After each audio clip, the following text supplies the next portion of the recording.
வணக்கம் நண்பர்களே. இன்னைக்கு நம்ம நிஃப்டி 50 பார்த்தோன்னா ஒரு 100 பாயிண்ட் டவுன்ஃபாலில் தான் க்ளோஸ் ஆயிருக்கு.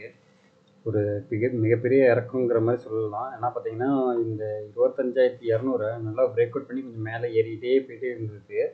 ஸோ இது ஒரு கண்டினியூஷன் அப்படியே இருக்குன்னு தான் எதிர்பார்த்தது. இப்போ இருந்தாலும் ஒரு 25,500 600 இந்த ரேஞ்சுக்கு மேலே வரும் அப்படின்னு தான் எதிர்பார்த்துட்டே இருந்தது. ஏன்னா நல்ல ஒரு கொஞ்சம் நாள் டவுன்ஃபாலில் வந்துட்டு அப்படியே ரெக்கவர் ஆகி மேலே ஏறுனா எல்லாம் எதிர்பார்த்தாங்க. பட் பார்த்தீங்கன்னா இன்னைக்கு நல்ல ஒரு டவுன்ஃபால் ஆச்சு. அதுமாரி சென்செக்ஸ் பார்த்தோன்னா ஒரு 375 பாயிண்ட்டு நெகட்டிவில் க்ளோஸ் ஆயிருக்கு. நிஃப்டி பேங்க் 340 பாயிண்ட்டும், நிஃப்டி ஐடி 522 பாயிண்ட்டு நல்லாவே டவுன்ஃபாலில் போயிருக்கு. ஃபார்மா பார்த்தீங்கன்னா ஒரு பாசிட்டிவ் மொமெண்டமில் க்ளோஸ் ஆயிருக்கு. கிட்டத்தட்ட ஒரு 86 பாயிண்ட்டு பாசிட்டிவ்லையும், நிஃப்டி மெட்டல் பார்த்தீங்கன்னா 62 பாயிண்ட்டு பாசிட்டிவில், எனர்ஜி 87 பாயிண்ட் பாசிட்டிவ் சொல்லி அதெல்லாம் கொஞ்சம் நல்லா பாசிட்டிவ் மொமெண்டமில் க்ளோஸ் ஆயிருக்கு. ஃபினான்ஷியல் சர்வீஸ்லாம் பார்த்தீங்கன்னா கொஞ்சம் நெகட்டிவ் சைடில் தான் இருக்குது. ரியாலிட்டி, எஃப்எம்சிஜி எல்லாமே பாசிட்டிவ் சைடில் தான் க்ளோஸ் ஆயிருக்கு. இல்லை மிட் கேப்பு ஸ்மால் கேப் பார்த்தீங்கன்னா ஒரு மிகப்பெரிய ஏற்றம்னு சொல்ல முடியாது, இறக்கம்னு சொல்ல முடியாது, ஒரு ஃப்ளாட்டாக போயிருக்கு. ஸ்மால் கேப் பார்த்தீங்கன்னா ஒரு 0.01% நெகட்டிவ்ல க்ளோஸ் ஆயிருக்கு.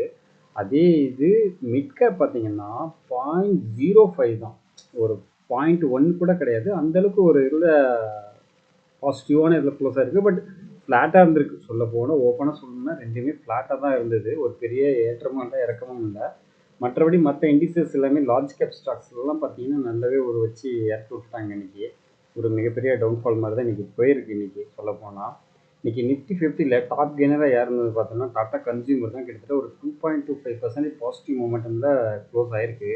அதேமாரி பார்த்தீங்கன்னா Tata steel, Hindalco, trend, Titan company எல்லாமே பார்த்தீங்கன்னா கொஞ்சம் நல்ல ஒரு பாசிட்டிவ் மொமெண்டமில் க்ளோஸ் ஆயிருக்கு. டாப் லூசரில் யாருன்னு பார்த்தா டெக் மஹேந்திரா தான். கிட்டத்தட்ட ஒரு 2.75% நெகட்டிவில் க்ளோஸ் ஆயிருக்கு. அதுமாரி IndusInd bank, Infosys, SBI life insurance, HR tech இதெல்லாம் பார்த்தீங்கன்னா கொஞ்சம் நெகட்டிவ் சைடில் க்ளோஸ் ஆயிருக்கு. இதில் பார்த்தீங்கன்னா Tech Mahindra, Infosys, HCL, TCS இதெல்லாம் பார்த்தீங்கன்னா கொஞ்சம் நெகட்டிவ் சைடில் போனதுனால தான் மார்க்கெட் பார்த்தீங்கன்னா கொஞ்சம் நெகட்டிவில் போயிருக்குது. ரெண்டாவது பார்த்தீங்கன்னா ஐடி செக்டாரும் நல்ல ஒரு டவுன்ஃபாலில் போயிருக்கு. இன்னைக்கு எஃப்ஐ டேட்டா பார்க்கும்போது பார்த்தீங்கன்னா இன்றைக்கி எஃப்ஐ ஒரு 3694 கோடிக்கு சேல் பண்ணியிருக்காங்க. டிஏஐ பார்த்தோம்னா 2821 கோடிக்கு பை பண்ணியிருக்காங்க. இப்போ எஃப்ஐ சேல் பண்ணதுனால தான் பார்த்தீங்கன்னா மார்க்கெட்டே ஒரு டவுன்ஃபாலில் வந்திருக்கு. இல்லைன்னா பார்த்தீங்கன்னா நல்ல ஒரு பாசிட்டிவ் மூமெண்டமில் போயிருக்கும். இதில் என்ன ஒரு பியூட்டினா நேற்றுக்கும் பார்த்தீங்கன்னா எஃப்ஐ சேல் பண்ணி தான் வச்சுருக்காங்க. நேற்று பார்த்தா ஒரு 1858 கோடிக்கு எஃப்ஐ சேல் பண்ணியிருக்காங்க. டிஏஐ பார்த்தோன்னா 1223 கோடிக்கு பை பண்ணியிருக்காங்க. ஸோ டிஏஐ பார்த்தீங்கன்னா எந்த அளவுக்கு கான்ட்ரிபியூட் பண்ண முடியுமோ பண்ணிட்டு தான் இருக்கிறாங்க. அப்படி இருந்தும் பார்த்தீங்கன்னா மார்க்கெட்டு நல்ல ஒரு டவுன்ஃபாலில் தான் போயிருக்கு. இப்போ யூஎஸ் மார்க்கெட் பார்க்கும்போது பார்த்தீங்கன்னா நல்ல ஒரு பாசிட்டிவ் மூமெண்டமில் போயிட்டுருக்கு. ஸ்டில் நவ் எல்லாமே பார்த்தீங்கன்னா ஒரு 0.5% நியர் டு 0.5% எபோ பார்த்தீங்கன்னா நல்ல ஒரு பாசிட்டிவ் மூமெண்ட்டில் போயிருக்கு. Tau Jones 158 point, S&P 500 25, Nasdaq 156 பாயிண்ட்டுன்னு சொல்லி நல்ல ஒரு பாசிட்டிவ் மூமெண்டமில் போயிருக்கு. அதேமாரி யூரோப்பியன் மார்க்கெட்டும் நல்ல ஒரு பாசிட்டிவ் மூமெண்டமில் தான் போயிட்டுருக்கு. டேக்ஸ் 358 பாயிண்ட்டும், எஃப்டிஎஸ்சி 46 பாயிண்ட்டு, சிஎஸ்சி 99 பாயிண்ட்டுன்னு சொல்லி நல்ல ஒரு பாசிட்டிவ் மூமெண்டம் தான். ஏஷியன் மார்க்கெட்டு கொஞ்சம் மிக்சடாக தான் போயிருக்கு. ஆக்சுவலாக இன்றைக்கி ஜப்பான் நிக்கி நல்ல ஒரு positive momentum 237 point பாசிட்டிவில். But Hang Seng பார்த்தோம்னா ஒரு 18 பாயிண்ட் நெகட்டிவ் ஃப்ளாட்டாக போயிருக்கு. ரொம்ப ஏற்றமெல்லாம் இருக்கல. தைவான் பார்த்தீங்கன்னா ஒரு பாசிட்டிவ் மொமெண்டமில் தான் க்ளோஸ் ஆகிருக்கு. இந்தியன் மார்க்கெட்டு ஆல்ரெடி கொஞ்சம் நெகட்டிவில் க்ளோஸ் ஆகிருக்கு. ஸோ இதில் கண்டினியூவேஷன் எப்படி இருக்குன்னு சொல்ல முடியாது. நாளைக்கு பாசிட்டிவ் மொமெண்டம் வரதுக்கு பாசிபிலிட்டிஸ் இருக்குது. But not sure. ஏன்னு பார்க்கும்போது பார்த்தீங்கன்னா இந்த நாஸ்டாக் யூஎஸ் மார்க்கெட்லாம் பார்த்தீங்கன்னா இப்போ நல்ல ஒரு positive momentum, European market positive momentum. இப்போதைக்கு ட்ரேடு இந்த டேரிஃப் இது எல்லாமே முடிஞ்சிருச்சு அப்படிங்கிற மாதிரி தான் சொல்கிறாங்க. பட் இன்னும் அஃபிஷியலாக வரல. இதில் நம்ம இந்தியாவுக்கு பார்த்தீங்கன்னா ஒரு 19% வரைக்கும் டேரிஃப் இருக்கும் அப்படிங்கிற மாதிரி சொல்லியிருக்காங்க. இது ஒன்று. ரெண்டாவது பார்த்தீங்கன்னா ஃபார்மா செக்டருக்கு டேரிஃப் வரப்போகுது அப்படிங்கிற மாதிரி ட்ரம்ப் நேற்று அனௌன்ஸ்மெண்ட் பண்ணியிருக்காரு. இது பார்த்தீங்கன்னா ஆகஸ்ட் 1 எஃபெக்டிவில் வரும் அப்படிங்கிற மாதிரியும் சொல்லியிருக்காரு. இதில் இன்னொரு விஷயம் என்னென்னா அமெரிக்காவிலே பார்த்தீங்கன்னா ஓனாக மெடிசின்லாம் ப்ரொடியூஸ் பண்ணுறதுக்கு என்ன கேப்பபிலிட்டியோ ஸ்டார்ட் பண்ணுங்க. அது உங்களுக்கு டெட்லைன் ஒரு 1 இயர் கொடுக்குறோம். மேனுஃபேக்சரிங் பிளான்ட்டை இங்கேயே இன்ஸ்டால் பண்ணுங்கள். எல்லா ஃபெசிலிட்டியும் நாங்கள் பண்ணுறோம், சப்போர்ட்டும் கொடுக்குறோம் அப்படிங்கிற மாதிரி அமெரிக்க கவர்மெண்ட் கொடுத்துருக்கதா சொல்கிறாங்க. ஸோ இதில் வந்து பார்த்தீங்கன்னா அப்படி இருக்குது அப்படிங்கும்போது நம்மளோட எக்ஸ்போர்ட் வந்து இதில் கொஞ்சம் அடிபடும். பட் பெரிய அளவுக்கு அடிபடுமான்னு சொல்லும்போது பாசிபிலிட்டிஸ் இருக்குது.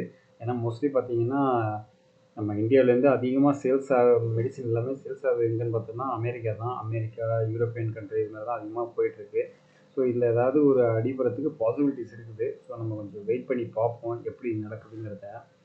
இதில் இன்றைக்கி வந்து பார்த்தீங்கன்னா இந்த அசோக் லேலண்ட் ஷேரு இதெல்லாம் பார்த்தீங்கன்னா இன்றைக்கி கொஞ்சம் ஒரு 50% வரைக்கும் ஒரு கரெக்ஷன் ஆன மாதிரி உங்களுக்கு காமிச்சிருக்கோம்.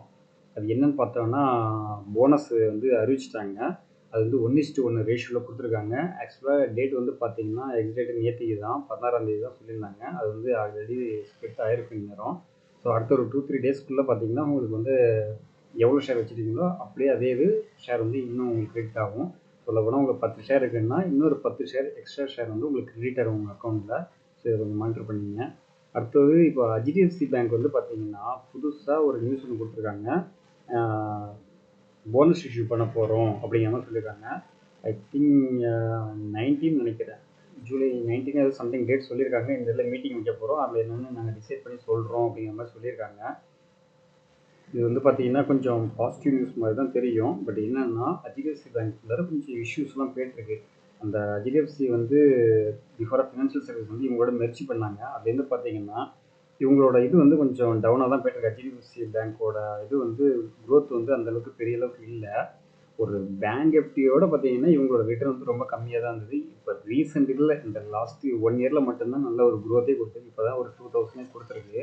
இப்போ என்னென்னா இவங்க ஒரு போனஸ் கொடுக்குறோம் அப்படின்னு சொல்லி ஒரு பீப்புள் வந்து அதாவது நம்மள மாதிரி உள்ள ரீட்டெயிலில் வந்து அட்ராக்ட் பண்ணுறதுக்காக உள்ள வேலை மாதிரி தான் தெரியுது. ஸோ ரிசல்ட் எல்லாம் பார்ப்போம் எப்படி இருக்குன்னு பார்த்துட்டு ஃபர்தராக இது பண்ணுவோம். ஒன் ஆஃப் த பெஸ்ட் பேங்க்னு இருந்தது HDFC பேங்க்கு. இப்போ அதை பீட் பண்ணி ICICI பேங்க் வந்து நல்லாவே இம்ப்ரூவ்மெண்ட் பண்ணி போயிட்டுருக்காங்க. ஸோ இதுவும் அதை பீட் பண்ணுங்கிறதுக்காக இவ்வளோ வேலைப்பாடுகள் செஞ்சிட்ருக்காங்க. ஸோ பொறுத்திருந்து பார்ப்போம் என்ன மாதிரி நடக்குதுங்கிறத. அடுத்ததாக டெக் மஹிந்திராவோட ரிசல்ட் பார்ப்போம். டெக் மஹிந்திரா இன்றைக்கி வந்து பார்த்திங்கன்னா ஒரு 2.75% நல்ல ஒரு நெகட்டிவ் ஃபாலில் தான் க்ளோஸ் ஆகிருக்கு. இதில் இந்த குவார்ட்டரில் பார்த்திங்கன்னா ஒரு பெரிய அளவுக்கு இம்ப்ரூவ்மெண்ட்டே பண்ணல. சேல்ஸ் பார்த்திங்கன்னா போன குவார்ட்டரில் என்ன பண்ணியிருந்தாங்களோ அதே மாதிரி தான் பண்ணியிருக்காங்க. பட் இயர் ஆன் இயர்லையும் பாருங்கள் அதே மாதிரி தான் இருக்குது. 13,006 கோடி. இந்த ஜூன் 2024 13,006 கோடி. இந்த ஜூன் குவார்ட்டரில் பார்த்திங்கன்னா 13,351 கோடி. ஒரு பெரிய அளவுக்குன்னு ஒரு பெரிய இம்பேக்டே கொடுக்கல. ஒரு 300 கோடிக்கு மேலே தான் இது கொடுத்துருக்காங்க. அதுமாதிரி லாஸ்ட் குவார்ட்டர்லேயும் பார்க்கும்போது சேமாக தான் இருக்குது. ஒன்றும் பெரிய அளவுக்கு இம்ப்ரூவ்மெண்ட்டும் இல்லை. அதுமாதிரி ப்ராஃபிட் பார்த்தா இயர் ஆன் இயரில் நல்லாவே க்ரோத்தாக இருக்குது. கிட்டத்தட்ட ஒரு 20-30% நல்லாவே இம்ப்ரூவ்மெண்ட் பண்ணியிருக்காங்க. பட்டு குவார்ட்டர் அண்ட் குவார்ட்டரில் சேமாக தான் இருக்குது. போன குவார்ட்டரில் பாருங்கள் 1142 கோடியாக இருந்தது. இப்போ பார்த்தா 1129 கோடியாக இருக்குது. ஸோ பெரிய அளவுக்கு இம்ப்ரூவ்மெண்ட் இல்லை. மார்க்கெட் எக்ஸ்பெக்ட் பண்ணதை அவங்க பண்ணலை. ஸோ அதனால் பார்த்தீங்கன்னா இன்றைக்கி ஒரு நல்ல ஒரு டவுன்ஃபாலில் போயிருக்கு. அதேமாரி LTI மைண்ட்ரி வந்து அவங்களோட ரிசல்ட்டும் கொடுத்துருக்காங்க. இவங்களும் பார்த்தீங்கன்னா இன்றைக்கி ஒரு நெகட்டிவ் சைடில் தான் க்ளோஸ் ஆகிங்க. ஆல்மோஸ்ட் ஒரு 2.5% நெகட்டிவ் சைடில் க்ளோஸ் ஆகிருக்கு. இதில் பார்க்கும்போது குவார்ட்டர் அண்ட் குவார்ட்டரில் கொஞ்சமாக இம்ப்ரூவ்மெண்ட் பண்ணியிருக்காங்க. மார்ச் 2025 9,772 கோடியாக இருந்தது. இப்போ பார்த்தீங்கன்னா 9,841 கோடியாக இருக்குது. ஒரு பெரிய அளவுக்கு இல்லை, ஒரு சின்னதாக ஒரு முன்னேற்றம். பட் இயர் ஆன் இயர்லையும் பார்த்தா ஒரு பெரிய அளவுக்கு இல்லை. கிட்டத்தட்ட ஒரு 3-4% தான் இம்ப்ரூவ்மெண்ட் ஆகிருக்கு. இதே ஜூன் 2024 9,143 கோடி தான் சேல்ஸ் பண்ணியிருக்காங்க. ஸோ பார்த்தீங்கன்னா மோஸ்ட்லி சேமாக தான் இருக்குது. ஒரு பெரிய அளவுக்குன்னு இம்ப்ரூவ்மெண்ட் வரல. எல்லாம் பார்த்தீங்கன்னா அதிகமாக சேல்ஸ் இருக்கும் அப்படின்னு சொல்லி எதிர்பார்த்தாங்க. பட் இது வந்து அந்தளவுக்கு இல்லை. அதுமாதிரி ப்ராஃபிட் பார்த்தீங்கன்னா கொஞ்சம் நல்லாவே இம்ப்ரூவ்மெண்ட் பண்ணியிருக்காங்க. குவார்ட்டர் அண்ட் குவார்ட்டர்லையும் சரி, இயர் ஆன் இயர்லையும் சரி நல்லாவே இம்ப்ரூவ்மெண்ட் ஆகிருக்கு. இயர் ஆன் இயரில் ஜூன் 2024 1135 கோடியாக இருந்தது. இப்போ பார்த்தீங்கன்னா 1255 கோடியாக இருக்குது. இதே குவார்ட்டர் அண்ட் குவார்ட்டரில் பார்க்கும்போது 1129 கோடி லாஸ்ட் குவார்ட்டரில் பண்ணியிருக்காங்க. நல்லாவே இம்ப்ரூவ்மெண்ட் பண்ணி தான் வச்சுருக்காங்க. Profit wise okay, but sales wise கொஞ்சம் டவுனில் தான் இருக்குது. மற்றபடி வேறு எதுவும் இல்லை. அதுமாரி L&T டெக் வந்து பார்த்திங்கன்னா அவங்க வந்து இன்றைக்கி ஒரு பாசிட்டிவ் மொமெண்டமில் க்ளோஸ் ஆகிருக்காங்க. ரிசல்ட்டோட இது எப்படி இருக்குன்னு பார்க்கும்போது சேல்ஸ் வந்து கம்மி தான். போன குவார்ட்டரோட கம்மி தான். இயர் ஆன் இயரில் நல்லாவே இம்ப்ரூவ்மெண்ட் பண்ணியிருக்காங்க. பட் இருந்தாலும் இது வந்து மார்க்கெட்டுக்கு பிடிச்சிருக்கு. நல்லா ஏற்றி வச்சுட்டாங்க. அதுமாதிரி ப்ராஃபிட்டும் பார்த்திங்கன்னா சேமாக தான் இருக்குது. போன குவார்ட்டரில் 310 கோடி. அதே ஜூன் 2024 314 கோடி. இப்போ பாருங்கள் 316 கோடி. ஸோ மோஸ்ட்லி பார்த்திங்கன்னா எல்லாமே 300 கோடிக்கு மேலே. இந்த ரீசெண்ட் இதில் பாருங்களேன் 2023லேருந்தே அப்படியே பாருங்கள் ஒரு 300 கோடி அப்படியே 300லேருந்து 350 கோடி அப்படியே ஃப்ளாட்டாக மெயின்டைன் பண்ணிகிட்டே வந்துட்டு இருக்காங்க. அதனால தான் பார்த்தீங்கன்னா இவங்களோட ஷேர் பார்த்தீங்கன்னா அப்படியே நல்லா ஏறி போயிட்டே இருக்குது. இப்போதைக்கு 4412 ரேஞ்சில் வந்திருக்கு. பிஃபோராக 6000 வரைக்கும் 52 வீக் ஹை வந்து பார்த்தீங்கன்னா 6000 வரைக்கும் போயிட்டு இப்போ இறங்கி திருப்பி கொஞ்சம் ரெக்கவரி ஆகி போயிட்டுருக்கு. ஸோ ப்ரைஸ் வைஸ் எல்லாமே அதிகம் தான். பட் டெப்ட் ஃப்ரீ கம்பெனியாக இதெல்லாம் இருக்குது. கொஞ்சம் இந்த ஸ்டாக்ஸ் எல்லாம் கொஞ்சம் ரொம்ப சீப்பாக கிடைக்கிது அப்படிங்கும்போது இதெல்லாம் நம்ம கன்சிடர் பண்ணலாம்.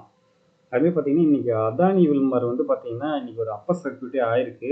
அது என்ன காரணம் பார்க்கும்போது பார்த்தீங்கன்னா அதானி என்டர்பிரைசஸ் வந்து பார்த்தீங்கன்னா அவங்கள்ட்ட உள்ள கிட்டத்தட்ட ஒரு 20% ஷேர்ஸை வந்து சேல் பண்ணிட்டாங்க. அதோட மதிப்பு வந்து பார்த்தீங்கன்னா கிட்டத்தட்ட ஒரு 7150 கோடி அப்படிங்கிற மாதிரி சொல்லியிருக்காங்க. அதனால தான் பார்த்தீங்கன்னா இன்றைக்கி ஒரு அதானி வில்மர் வந்து பார்த்தீங்கன்னா அப்பர் சர்க்யூட் ஆயிருக்கு. ஆக்சுவலாக பார்த்தீங்கன்னா அவங்கள்ட்ட ஒரு 30% வரைக்கும் இருக்குது ஸ்டாக்கு. அது வந்து என்னென்னா 20% இப்போ சேல் பண்ணிட்டாங்க. மீதி இன்னும் 10% தான் இருக்குது. பேலன்ஸ் உள்ளது எல்லாமே பார்த்தீங்கன்னா சிங்கப்பூரில் உள்ள ப்ரொமோட்டர் கம்பெனி அவங்க தான் வச்சுருக்காங்க. இப்போ அவங்களே என்ன பண்ணாங்க, திருப்பி வாங்கிட்டாங்க. ஸோ இப்போ வந்து பார்த்தீங்கன்னா இந்த அதானி வில்மாருங்கிறது மோஸ்ட்லி பார்த்தீங்கன்னா கொஞ்சம் கொஞ்சமாக அவங்கள்ட்டேருந்து போயிடுச்சு சொல்லப்போனால் இன்னொரு 10% தான். மேபி அடுத்த ஒரு இதில் பார்த்தீங்கன்னா சேல் பண்ணிடுவாங்க. இதில் வந்து பார்த்தீங்கன்னா அவங்க விற்றோட ப்ரைஸ் வந்து பார்த்தீங்கன்னா ₹275 அப்படிங்கிற ரேஞ்சில் தான் அவங்க விற்றுருக்காங்க. அந்த ப்ரைஸில் தான் அவங்க இப்போதைக்கு சேல் பண்ணியிருக்காங்க. ஸோ அது வந்து பார்த்தீங்கன்னா அவங்களுக்கு பணம் நீடாக இருக்கும். ஏன்னா டெப்ட் இதெல்லாம் இது பண்ணுறதுக்காக இது பண்ணிக்கலாம். அடுத்ததாக வந்து பார்த்தீங்கன்னா இந்த சிட்டி வந்து பார்த்தீங்கன்னா இந்தியாவோட ஈக்விட்டிக்கு வந்து பார்த்தீங்கன்னா கொஞ்சம் டவுன்கிரேட் பண்ணியிருக்காங்க. பிஃபோராக பார்த்தீங்கன்னா ஓவர் வெயிட்னு வச்சுருந்ததை இப்போ நியூட்ரல்னு ஆக்கிட்டாங்க. ஏன்னா மார்க்கெட் வந்து இப்போதைக்கு ஓவர் வேல்யூடாக இருக்குது அப்படிங்கிற மாதிரி சொல்கிறாங்க. அதே இது சைனீஸு, கொரியா ஸ்டாக்ஸு இதெல்லாம் பார்த்தீங்கன்னா அவங்களோடது நல்லாவே இருக்குது. அதனால் அவங்களுக்கு ஓவர் வெயிட் கொடுக்குறோம் அப்படிங்கிற மாதிரி சொல்கிறாங்க. இவங்களுக்கு என்னென்னா இங்கே சேல் பண்ணிவிட்டு இங்கே உள்ள பணத்தை எடுத்து அங்கே போய் பண்ணுறது, அங்கே போய் இன்வெஸ்ட்மெண்ட் பண்ணி அங்கே லாபத்தை பார்க்குறது, அங்கே ஓவர் வெயிட் ஆகிடுச்சு அப்படின்னு சொல்லி அங்கே உள்ள இதெல்லாம் ப்ராஃபிட் பண்ணிவிட்டு அங்கேருந்து எடுத்து வந்து இந்தியா வந்து நல்லா இருக்குது அப்படின்னு சொல்லி இங்கே இது பண்ணுறது. உங்களோட வேலையே இதுதான். ஸோ நம்ம என்ன பண்ணணும், இதெல்லாம் கொஞ்சம் ஜஸ்ட் ஒரு அப்சர்வேஷன் யூஸ் மட்டும் அப்சர்வ் பண்ணி வச்சுக்கணும். இது எதுவும் பிளைண்டாக ஃபாலோ பண்ணி போயிடக்கூடாது. ஏன்னா இங்கே உள்ள கம்பெனிஸு எப்படி பெர்ஃபார்மன்ஸ் பண்ணுது, குவார்ட்டர் ரிசல்ட்லாம் எப்படி இருக்குங்கிறத நம்ம எல்லாத்தையும் அனலைஸ் பண்ணிகிட்டே இருக்கணும். அனலைஸ் பண்ணி முடிஞ்ச வரைக்கும் ஸ்டாக்ஸை சூஸ் பண்ணி வச்சுக்கோங்க. லார்ஜ் கேப் ஸ்டாக்ஸை சீப்பான ப்ரைஸில் வரும்போது அதிகமாக வாங்கி வச்சுக்கிங்க. மிட் அண்ட் ஸ்மாலும் கன்சிடர் பண்ணுங்கள், ரொம்ப வேண்டாம். குறைஞ்சபட்சமாக கன்சிடர் பண்ணிங்க. ஸோ நீ கொடுத்த இன்ஃபர்மேஷன் எல்லாமே யூஸ்ஃபுல்லாக இருக்கும்னு நினைக்கிறேன். அடுத்த இன்ஃபர்மேஷனோட அடுத்த வீடியோவில் சந்திப்போம். நன்றி நண்பர்களே.